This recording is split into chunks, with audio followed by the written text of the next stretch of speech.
How to assemble the TAICO TKS EQ series indoor commercial and industrial energy storage cabinet. These are all the necessary materials.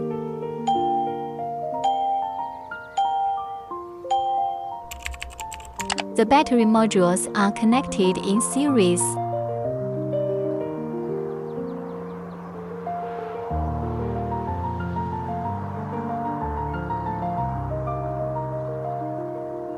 Tighten the screws with a torque wrench to ensure the battery module is securely connected.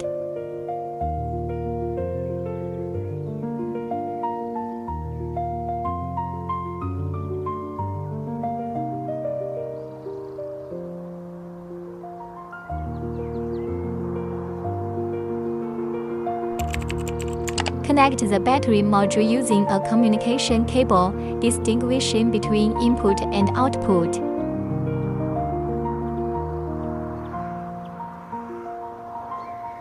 The communication line connects the battery module and the high voltage box.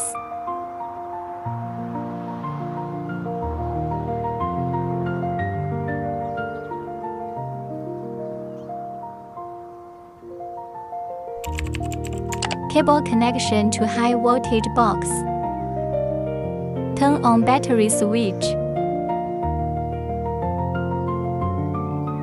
Battery information can be viewed on the touch screen.